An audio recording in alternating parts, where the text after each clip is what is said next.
ठीक है, आ गए सब लोग? अच्छा,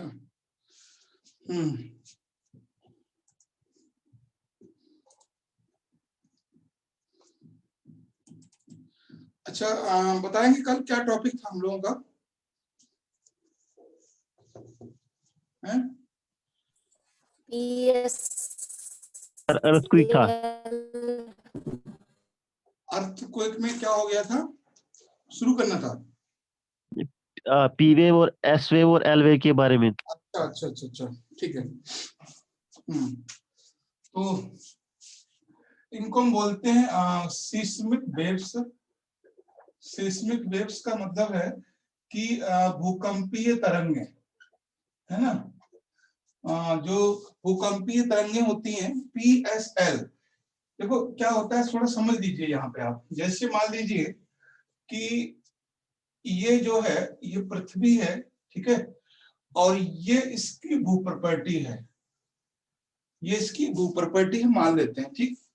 इसमें देखिए क्या होता है कि दो चीजें याद रखना आप। एक तो है P और S और L, ठीक है, PS और L। इनमें से ये जो है ये वेव्स हैं तीनों। उसके बाद एक होता है इपीसेंटर, इपीसेंटर, है ना। और दूसरा होता है फोकस, दूसरा होता है फोकस, ठीक। एपिसेंटर को हिंदी में कहते हैं अधिकेंद्र और इसको कहते हैं केंद्र।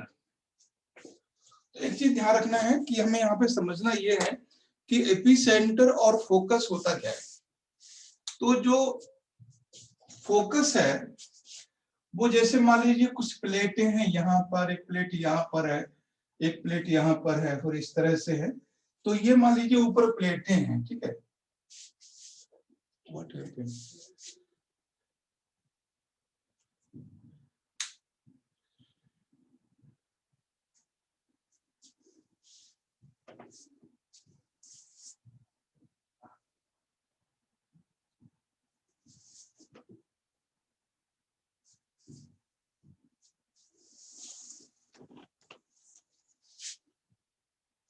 ठीक, आवाज आ रही है आपकी? नेट लाइट कट गई थी यहाँ पे। हेलो, अच्छा, डिस्कनेक्ट।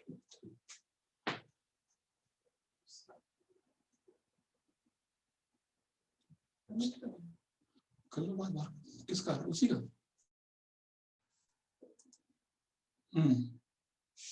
ठीक है। चलिए, यहाँ पे ना लाइट कट गई थी तो इसलिए थोड़ा दिक्कत हुई थी। अब मेरी आवाज आ रही है क्लियर सभी को? Yes sir. ठीक है।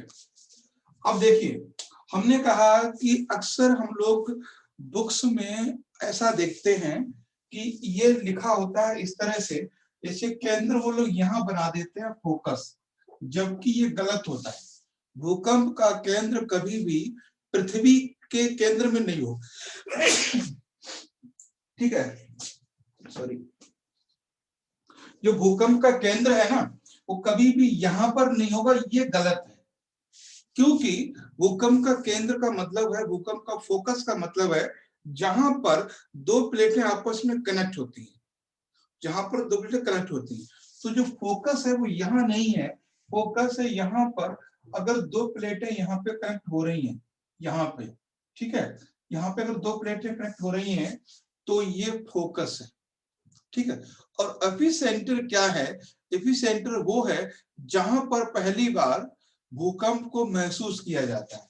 तो इसके जो ऊपर है यहाँ पर ये अधिकेंद्र होगा।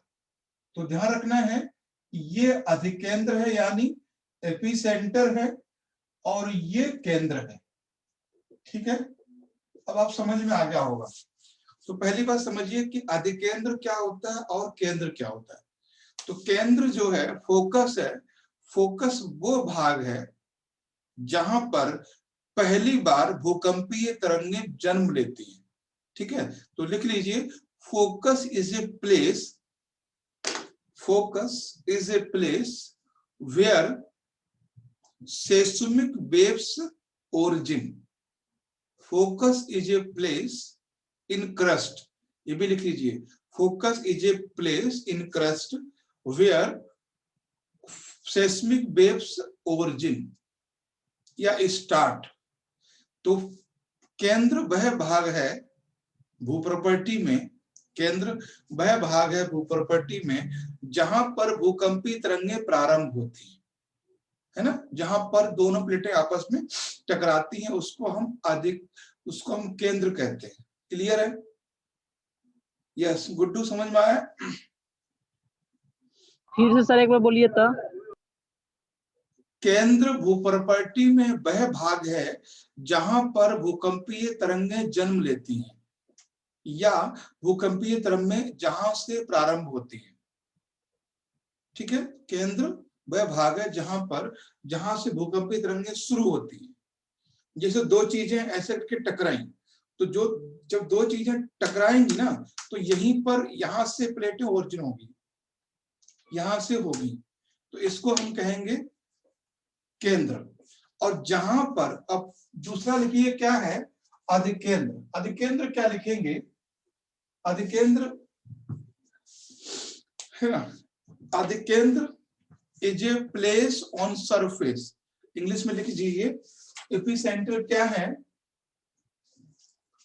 इज ए लोकेशन या is a place, is a location और place on Earth's surface where first time earthquake feel. Epicenter is a place on Earth's surface where earthquake first time feel. अब हिंदी में लिख लीजिए, अधिकेंद्र धरातल पर वह भाग है, अधिकेंद्र धरातल पर वह भाग है जहां पर भूकंप पहली बार महसूस किया जाता है, जहां पर भूकंप पहली बार महसूस किया जाता है। तो आई थिंक आपको क्लियर हो गया होगा। इसमें फाइनल दिखा देते हैं आपको एक बार। जैसे सर जब हम किताबें पढ़ते थे तो फिर हमें सेंटर दिखाया जाता था अर्थ का, यही हाँ। होता है फोकस। वो गलत, वो कैसे हो सकता है? वहां तो मैग्मा है। हाँ सर, वो मैग्मा है, वो गलत है। बुक्स में ज्यादातर आपको यही दिखाया जाता है। तो देखिए, ये जो प्लेट है ना, ये प्लेट है, और इस प्लेट में ऐसा कहीं नहीं डायग्राम आपको मिलेगा जैसे हम लोग बनाते हैं। तो ये जो है जहां प्लेटें टकराती हैं वो कहलाता है फोकस यानी केंद्र, और जहां पर पहली बार महसूस होता है फर्स्ट टाइम, यहां पर ये होता है एपी सेंटर। ठीक है, ये होता है एपी सेंटर यानी अधिकेंद्र। ठीक है, तो ये है आपका सही डायग्राम, और बुक्स में है वो इस तरह से बना देते हैं, यहाँ केंद्र बता देते हैं, यहाँ अधिकेंद्र बता देते हैं, जो कि गलत है, ये सही नहीं है। अब जब भूकंप जन्म लेता है, अब एक चीज मैं आपको और बता दूं कि जब भूकंपीय तरंगें तीन हैं, पी, एस, एल, तो पी वेव्स हैं, इनको कहते हैं प्राइमरी वेव्स। सबसे पहले ये जन्म लेती हैं, यानी प्राथमिक तरंगें, पी वेव्स। ठीक है, यानी प्राथमिक तरंगें, प्राथमिक तरंगें, इनको कहते हैं पी वेव्स। ठीक, उसके बाद पी वेव्स को, यानी सबसे पहले कभी आपसे पूछेगा कि जब भूकंप शुरू होता है उस समय कौन सी गैसें सबसे पहले जन्म लेती हैं, तो वो लेती हैं पी वेव्स। ठीक, और पी वेव्स में देखो खासियत क्या, मैं आपको चीज बताऊंगा आपको। जैसे मान लीजिए उसके बाद है ये है सेकेंडरी वेव्स, है ना, सेकेंडरी वेव्स, इसको भी देख लीजिए, फिर हम सबको डिस्कस करते हैं। यानी इसको कहते हैं द्वितीय तरंग, द्वितीय तरंग। उसके बाद है ये है लॉन्गिट्यूडनल वेव या लिथोस्फीयर वेव। कभी कभी इसको लॉन्गिट्यूडनल वेव भी कहते हैं, या इसको कभी कभी लव वेव भी कहते हैं, LOV, लव वेव, या लिथोस्फीयर वेव। कुछ बुक्स में इसका ये भी नाम है, लिथोस्फीयर वेव, यानी धरातलीय तरंगे। तो इस तरह से हैं। तो लॉन्गिट्यूडनल वेव भी कहते हैं। और लव जो जोग्राफर थे LOV, इन्होंने इनकी खोज की थी, इनका इजाद किया था, तो इसी से इनका लव नाम पड़ गया। और लिथोस्फीयर इसलिए कहते हैं क्योंकि धरातल पर यही सबसे पहले दिखाई देती है। अब नोट करके चीज समझना है, जो पी वेव्स हैं वो साउंड वेव की तरह काम करती हैं। पी वेव्स जो हैं वो साउंड वेव्स की तरह काम करती है, यानी ध्वनि तरंगों की तरह, है ना। अब साउंड वेव्स का मतलब समझते हैं आप लोग क्या होता है।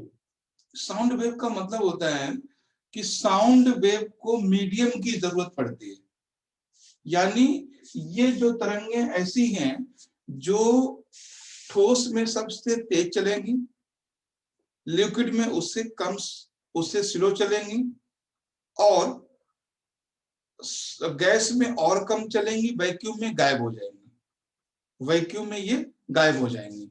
ठीक है, तो हमने क्या बोला कि ये साउंड वेव है, यानी ये ध्वनि तरंगी की तरह चलती है, ध्वनि तरंगों की तरह ये चलती हैं।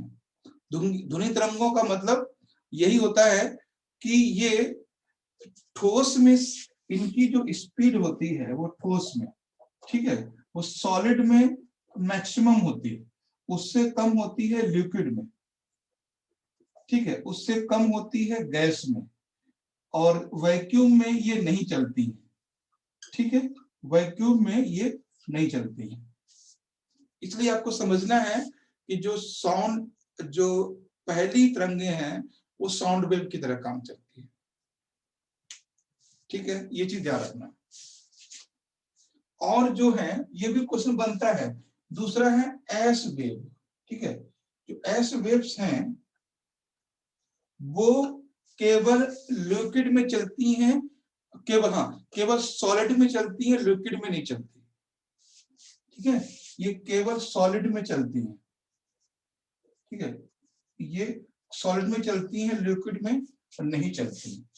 और जो एल वेव्स हैं, जो एल वेव्स हैं वो तीनों में चलती हैं, सॉलिड में भी चलती हैं, और लिक्विड में भी चलती हैं, और गैस में भी चलती हैं। ठीक है, तो ये तीनों में चलती है। कभी इनसे क्वेश्चन बन सकता है, लेकिन हाँ, जब भी क्वेश्चन बनेगा ना, जब भी क्वेश्चन आपका बनेगा तो वो इससे बनेगा प्राइमरी वेव से, सबसे ज्यादा प्राइमरी वेव से। अब यहाँ पे देखो, इनको ना समझने से, लिखने ज्यादा समझने की जरूरत होती है। अब यहाँ पे इसको समझिए आप,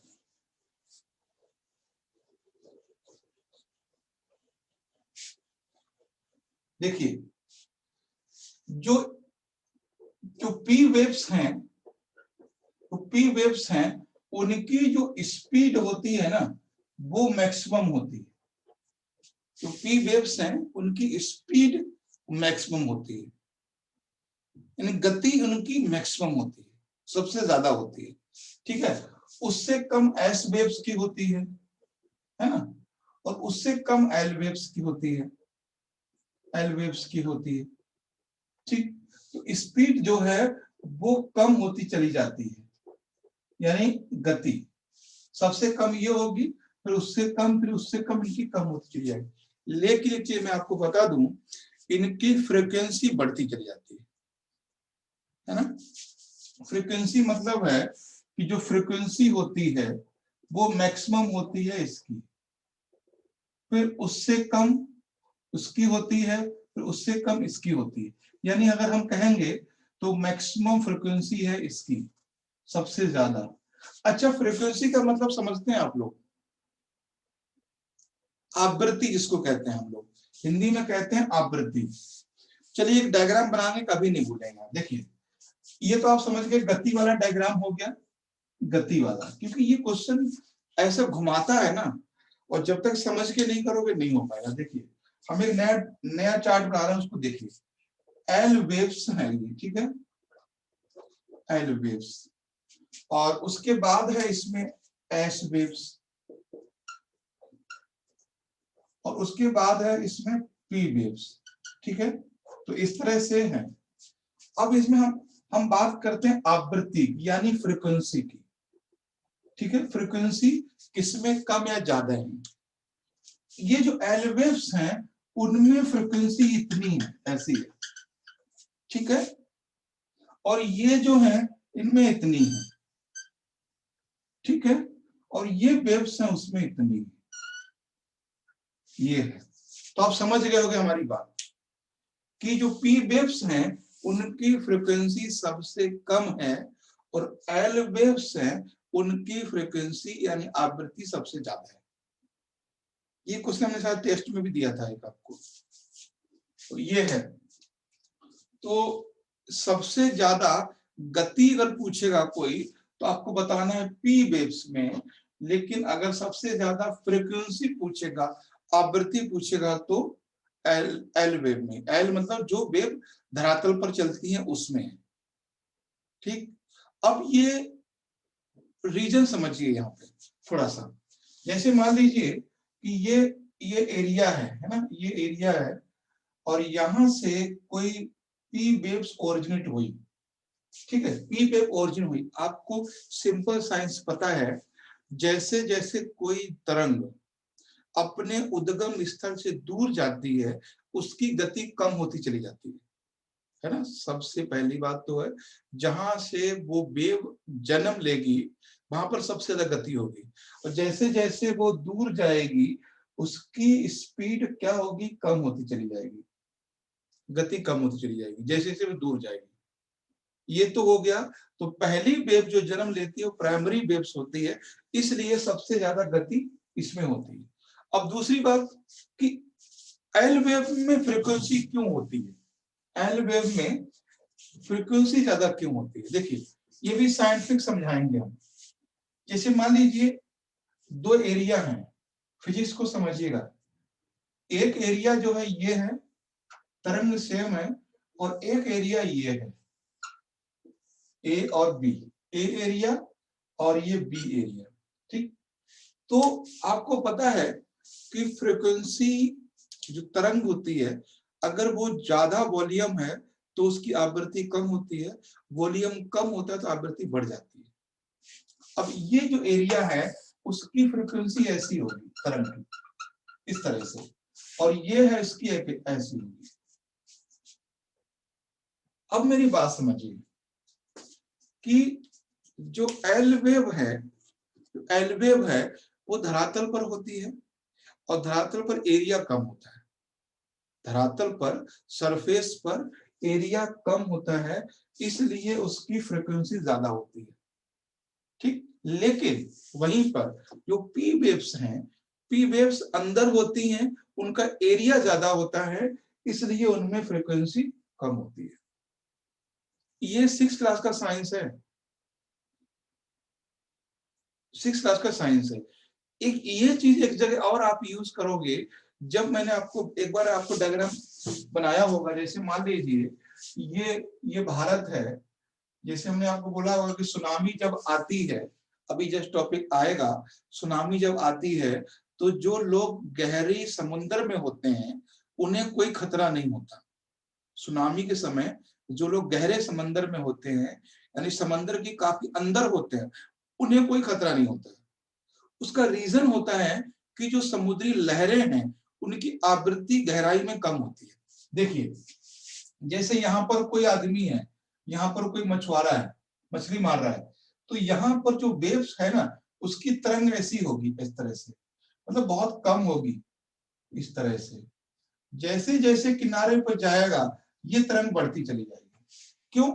क्योंकि किनारे पर गहराई कम हो रही है, यहाँ गहराई ज्यादा हो रही है। समझ में आ गया आपको? तो ये हम सुनामी में समझेंगे कि क्या रीजन है। जब सुनामी आती है तो वहां का जो लोकल प्रशासन है वो लोगों को बोलता है कि गहराई के अंदर चले जाइए आप। मतलब कभी भी सुनामी अगर आए और आप कहीं फंस जाएं शिप में या कहीं पर घूमने गए हैं कुछ भी, तो आप कभी भी गलती ना करें किनारे पर आने की।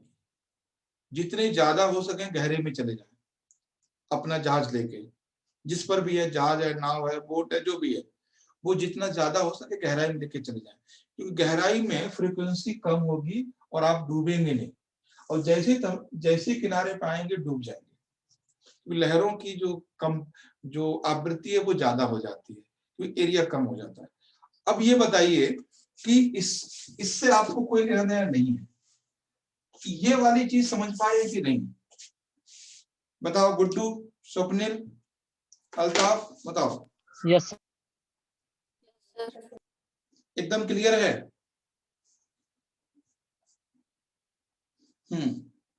ठीक है अल्ताफ, ये चीज समझ में आ गई होगी क्या रीजन है हाँ सर। कि एल जो तरंग है उसकी जो आवृत्ति है, वो फ्रीक्वेंसी है, वो ज्यादा है, एरिया कम होता है धरातल पर। ये चीजें हैं। तो ये था आपका P waves, S waves, L waves, ठीक है। और ये आपको अच्छे से नोट्स बना के लिख लेना, क्योंकि जब भी दोबारा कभी टॉपिक होगा तो दूसरे तरीके से हो सकता हो। अच्छा, सबसे पहले हमने तो शायद आपको ये बताया होगा कि अर्थक्वेक क्या है ना? ये बताया होगा अर्थक्वेक्स है क्या। दूसरे बात हमने आपको, अच्छा कॉज बता दिए कि नहीं, कारण बता दिए। अब एरिया बताना था, ठीक है, एरिया। अब बताते हैं अर्थक्वेक का क्या क्या। पहले बताया होगा कि है क्या, है ना।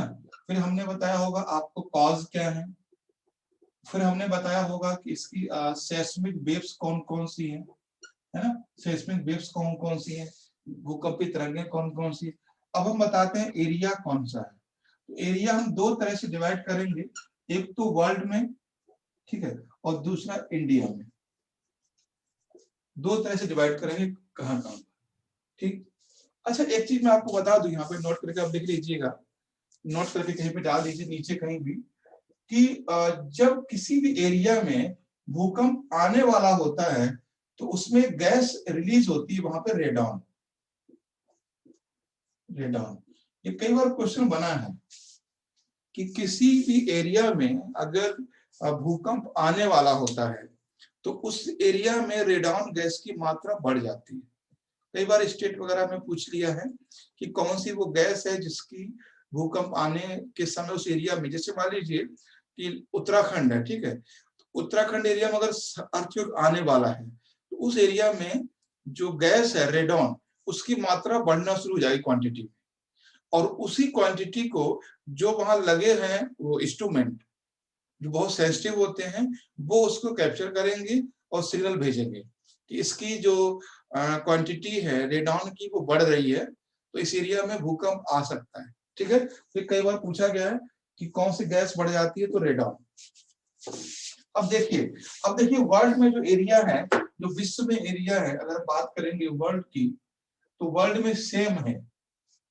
विश्व में 4 ही क्षेत्र हैं जहां पर भूकंप सबसे ज्यादा आता है, 4 एरिया, ठीक है, सेम है। अगर आप भूकंप का और ज्वालामुखी का मैप रख देंगे सेम, तो कोई अंतर नहीं है, क्योंकि कारण भी वही है, कन्वर्जन और डाइवर्जन। तो आपको ज्यादा बताने की जरूरत नहीं है, बस इतना बता दे रहे हैं। पहला एरिया है पैसिफिक बेल्ट, है ना, पैसिफिक बेल्ट यानी प्रशांत पेटी, सेम एरिया है, क्योंकि कारण भी है। दूसरा है मिड कॉन्टिनेंट बेल्ट, मध्य महाद्वीपीय पेटी, मिड कॉन्टिनेंट बेल्ट, मध्य महाद्वीपीय, वो हिमालय वाला एरिया, हम लोग इसी भाग में हैं, ठीक है। उसके बाद है mid Atlantic ridge, mid Atlantic ridge, mid Atlantic ridge या मिड अटलांटिक एरिया। तो उसके बाद है अदर, तो बिल्कुल ही कोई अलग नहीं है, सेम रीजन है। तो सबसे ज्यादा भूकंप कहाँ आते हैं? प्रशांत पेटी में। प्रशांत पेटी आपको पता ही है, जो हमने ज्वालामुखी में आपको समझाई थी। ठीक, अब हम सिर्फ बात करेंगे इंडिया के रेफरेंस में। इंडिया के रेफरेंस में हम बात करेंगे। देखिए, इंडिया के रेफरेंस में भारत में भूकंप,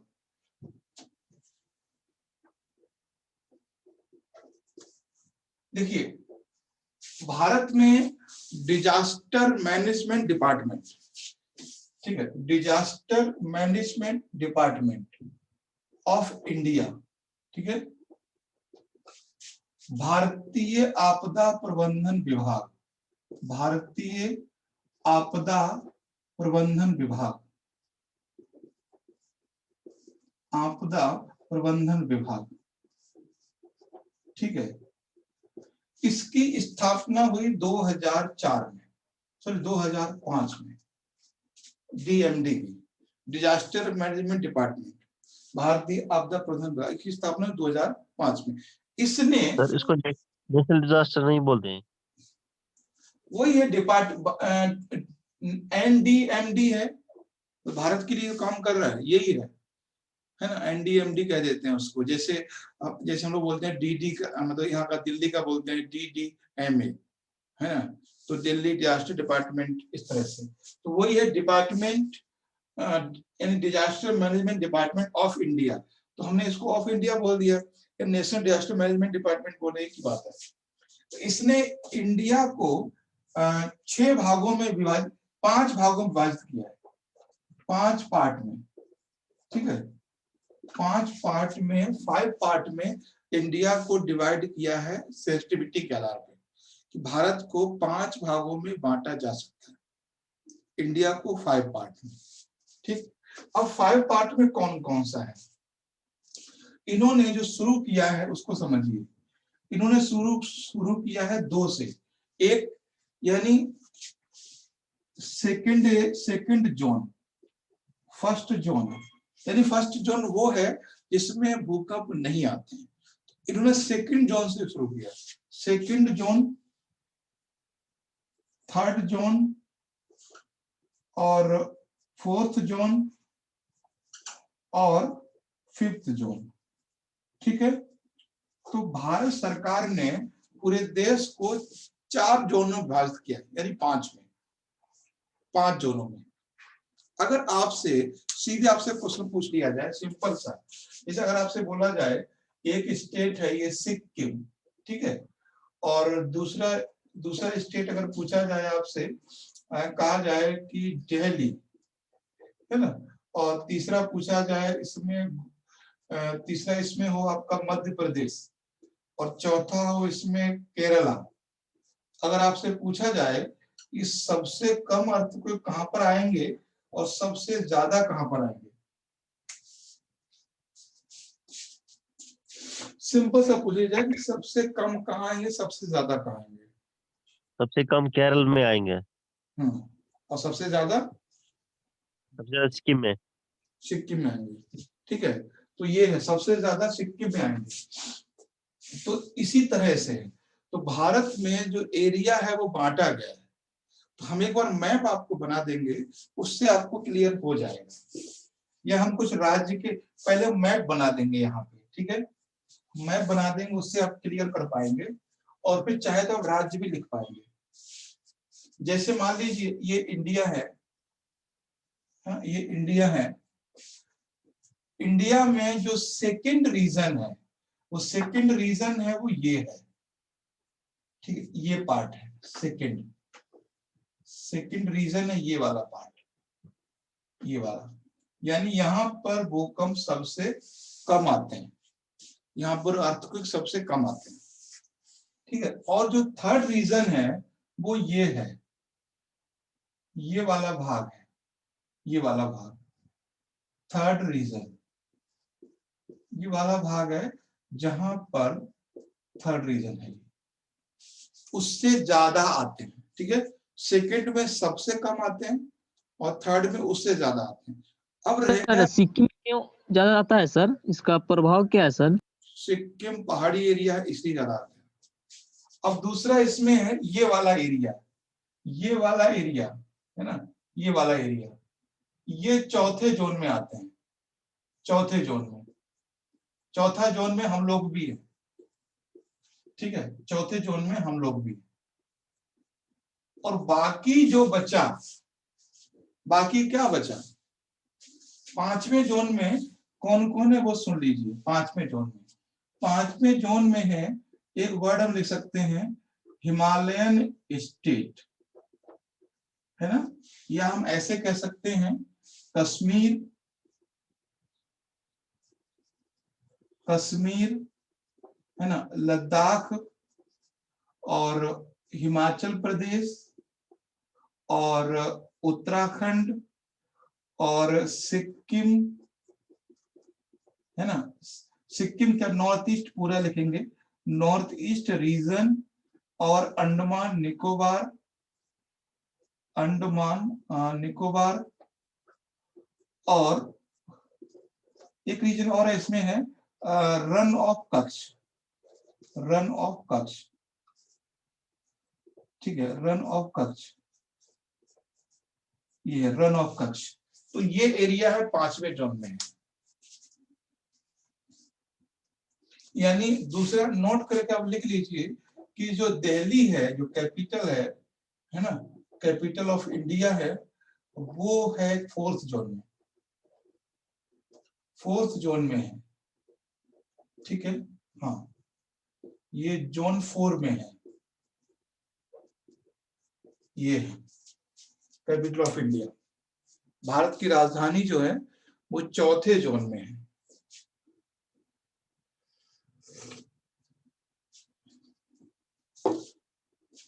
थोड़ा सा और अगर हम अंदर घुस के बात करेंगे तो जैसे मान लीजिए यूपी वाला एरिया, ठीक है, यूपी वाला एरिया है, मैं आपको चलो सर कैपिटल ऑफ इंडिया क्या लिखे हैं सर उसके बाद? ये जोन 4 में है, यानी जो भारत की राजधानी है दिल्ली, वो चौथे जोन में है, क्योंकि राजधानी के बारे में पता होना चाहिए कौन से जोन में है ना, तो वो थर्ड जोन में है, ये बात ध्यान रखना है, सॉरी फोर्थ जोन में है। तो एक बार मैं आपको मैप में दिखा देता हूं कि क्या है। देखिए, जैसे मान लीजिए कुछ ऐसे स्टेट है जो 2 जोन में आते हैं, जैसे आप देखेंगे आप पश्चिम बंगाल, तो पश्चिम बंगाल वाला नॉर्थ वाला एरिया है वो 5th में आएगा। पश्चिम बंगाल का जो उत्तर वाला एरिया, खासकर दार्जिलिंग है, वो नेपाल के पास आ जाएगा।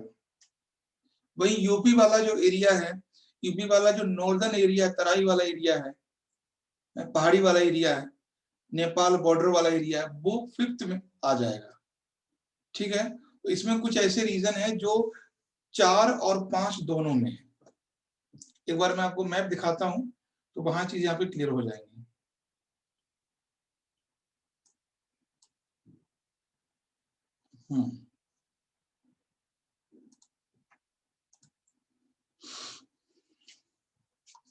ठीक है, अभी आपको स्क्रीन पे ले चलते हैं, वहां समझ में आएगा आपको कैसे इसको करें।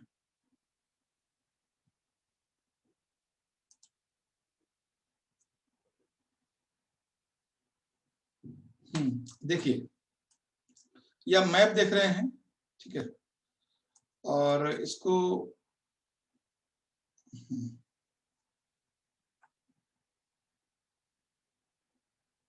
हाँ, ठीक है। अब देखिए यहाँ पे इसको आप देखोगे तो इस तरह से है इंडिया, और चलिए इसको 2D में कर देते हैं, हाँ, ये इंडिया है। आप इसको देखोगे, ये वाला जो पार्ट है, ये वाला खासकर जो ये वाला पार्ट है पूरा है, ये नॉर्दर्न वाला पार्ट है ना, ये पूरा जो है अर्थक्वेक प्रभावित क्षेत्र है ये पूरा, है ना, और अंडमान निकोबार भी है चौथे जोन में। तो ये वाला पूरा का पूरा एरिया हिमालय के और टच में है, तो ये है। तो जैसे बिहार का उत्तरी भाग ये वाला जो है ये भी 5th जोन में आएगा, यूपी का उत्तरी भाग भी 5th जोन में आ जाएगा, और ये गुजरात वाला ये कच्छ वाला एरिया ये वाला है, ये गुजरात का जो पश्चिमी भाग है ये वाला, ये भी जो है 5वें जोन में है। गुजरात में 2001 में भूकंप आया था, आपको पता ही है, है ना। तो 2004 में या 5 में भूकंप आया था, 2001 में आया था सॉरी, यहाँ पर। तो उसका रीजन था कि और यूरेशियन प्लेट और इंडो एशियन प्लेट की दोनों के मिलने से आया था। और एक चीज बताएं, मैं आपको बताऊं कि यहाँ पर सबसे ज्यादा भूकंप क्यों आते हैं, उसका रीजन क्या है। कभी आपसे इंटरव्यू में पूछा जा सकता है कि क्या रीजन है गुजरात में भूकंप ज्यादा आते हैं। उसका रीजन ये है कि यहाँ पे जो कॉन्टिनेंट प्लेट है और ओशियन प्लेट है, दोनों में बहुत ज्यादा वो है, मतलब कटी फटी है ये। तो ज्यादा इनमें साइट नहीं होती, एक बार थोड़ा सा भी डिस्टर्ब होगा तो भूकंप आ जाएगा। तो इसलिए ये एरिया भूकंप प्रभावित है, क्योंकि ये कटा फटा एरिया है। वहीं अगर आप देखोगे इसको, आप देखोगे इस एरिया को, तो यहाँ पे भूकंप नहीं आता है, क्योंकि सीधा सीधा है। यहाँ भूकंप कहाँ आता है, नहीं आता है। तो आप समझ गए कि सबसे ज्यादा जो भूकंप है वो किस एरिया में है। ये वाला एरिया, ये वाला एरिया, ये वाला एरिया, और ये अंडमान वाला एरिया, और ये एरिया, यहाँ सबसे ज्यादा है ना। और उससे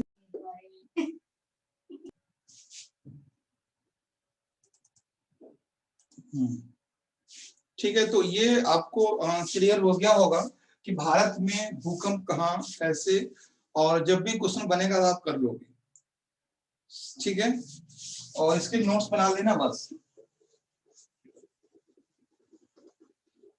देखिए, अंडमान निकोबार में भूकंप क्यों आते हैं, उसका रीजन ये है कि अंडमान निकोबार जो द्वीप समूह है, अंडमान निकोबार जो आइलैंड है, वो हिमालय का पार्ट है, इसलिए वहां भूकंप ज्यादा आते हैं, ठीक है। अब देख लीजिए यहाँ पे कि रिक्टर पैमाना क्या होता है।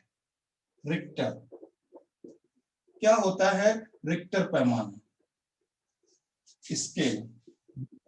स्केल। हाँ, रिक्टर स्केल क्या होता है। तो रिक्टर जो है, 3 वर्ड आपको याद रखना है। एक मार्केली है, एक रिक्टर है, और चलिए हम लिख देते हैं, एक है इसमें सीस्मोलॉजी, एक है सीस्मोलॉजी, और दूसरा इसमें है सीस्मोग्राफ और सीस्मोग्राफ, हाँ सीस्मोग्राफ, और तीसरा इसमें है रिक्टर, और उसके बाद है मार्केली, ठीक है। तो 3 चीजें हैं, एक है इसमें सीस्मोलॉजी, ठीक है, और दूसरा है सीस्मोग्राफ,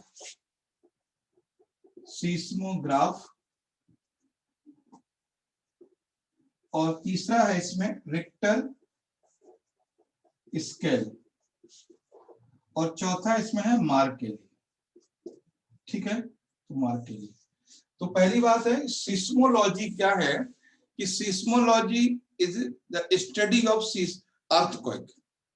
तो लिख लीजिए कि सिस्मोलॉजी क्या है। Seismology is the study of earthquake, भूकंप के अध्ययन को सिस्मोलॉजी कहते हैं, ठीक है।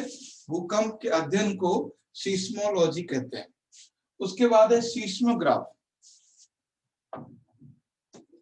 इंस्ट्रूमेंट फॉर मेजरमेंट अर्थक्वेक, ये इंस्ट्रूमेंट फॉर मेजरमेंट अर्थक्वेक, भूकंप मापने के यंत्र को सीस्मोग्राफ कहते हैं।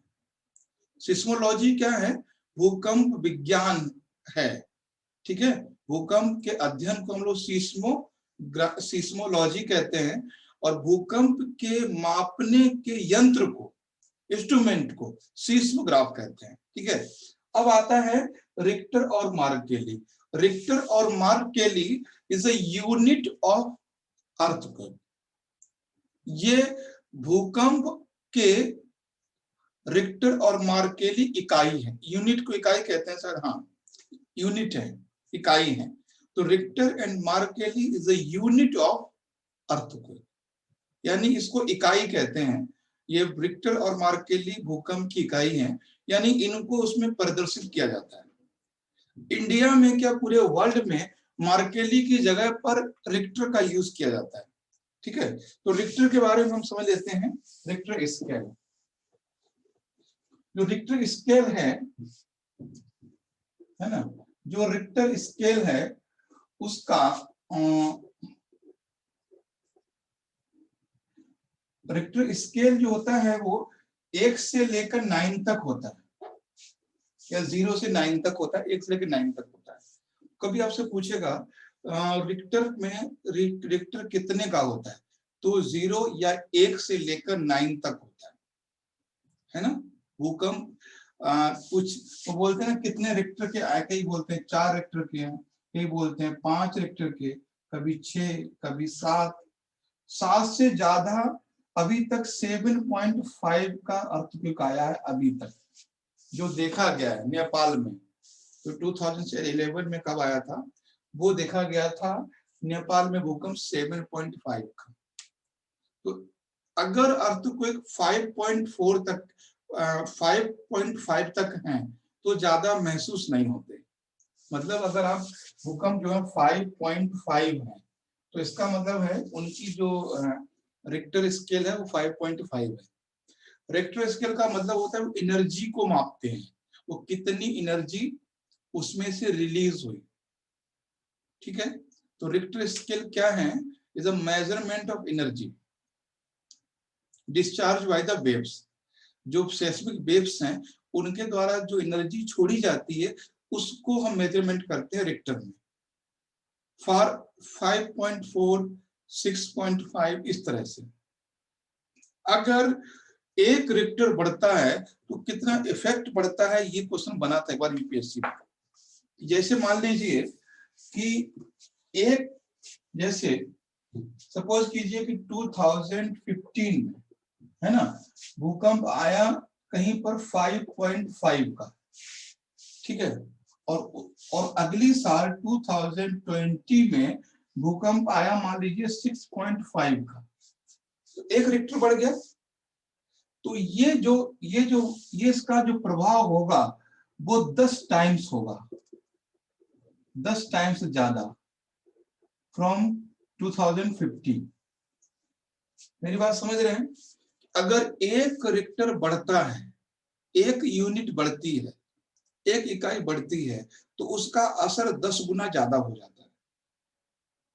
अगर कभी भूकंप आया 6.5 का और वहीं पर अगली साल आ गया 7.5 का, एक रिक्टर बढ़ गया, इसका मतलब है कि जो अगली साल वाला जो भूकंप होगा वो पिछली साल वाले से 10 गुना ज्यादा हानिकारक होगा, 10 गुना ज्यादा और केंद्र ऊर्जा होगी।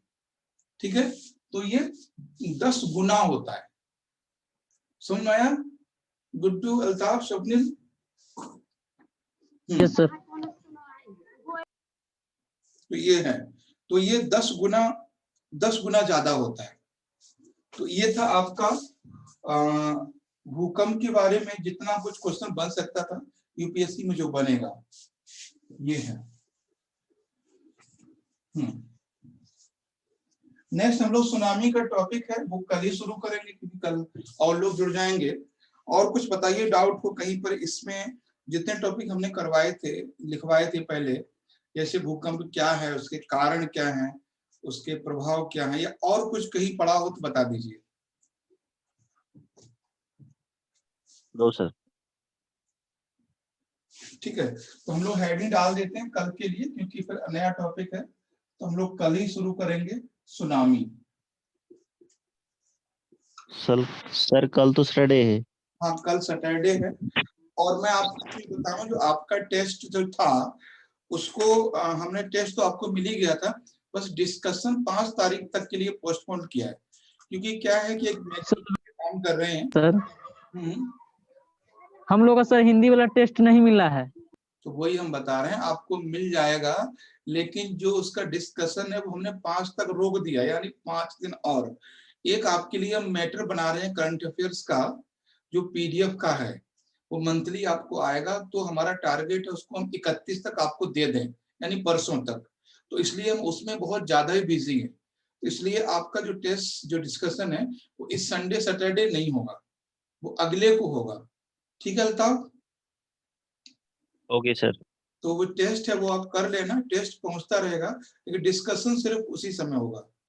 तो इसलिए वो एक मैटर है जो आपको मंथली मिलेगा, यूपीएससी प्रीलिम्स के लिए बहुत सपोर्ट करेगा आपको। ठीक है, इसमें सर क्या कल करंट होगा? हम्म, सर क्या करंट करंट होगा सर, करंट अफेयर्स कल? बाई क्लास सब होंगे, करंट का होगा कल। केवल टेस्ट की बात है, टेस्ट हमने रोका है केवल 5 दिन के लिए, ज्यादा नहीं। वो भी आपको सिर्फ डिस्कशन, और बाकी सर तमाम एक्चुअली सारे मेरा रेलवे का एग्जाम था कल, इसलिए। कितने बजे हैं? सर दूसरी मीटिंग में 3 बजे होगा, 1:30 बजे अच्छा, वहां पर देने हैं, पहुंचना है वहां पर। एक बार देख लेंगे, और भी कोई जा रहा होगा तो कल कल क्लास कैंसिल कर देंगे, है ना। एक बार मैसेज जी डालेंगे ग्रुप में, क्योंकि आपके अलावा भी और भी लोग होंगे तो वो देख लेंगे, क्योंकि उसमें तो सभी बच्चे आते हैं अटेंड करने के लिए। तो एक बार मैसेज डालेंगे, ज्यादा अगर 1-2 और निकला है तो फिर रोक देंगे जी क्लास। सर, अगर हुआ तो मुझे सर वीडियो भेज दीजिएगा। ठीक है, ठीक है, कोई दिक्कत नहीं। ठीक।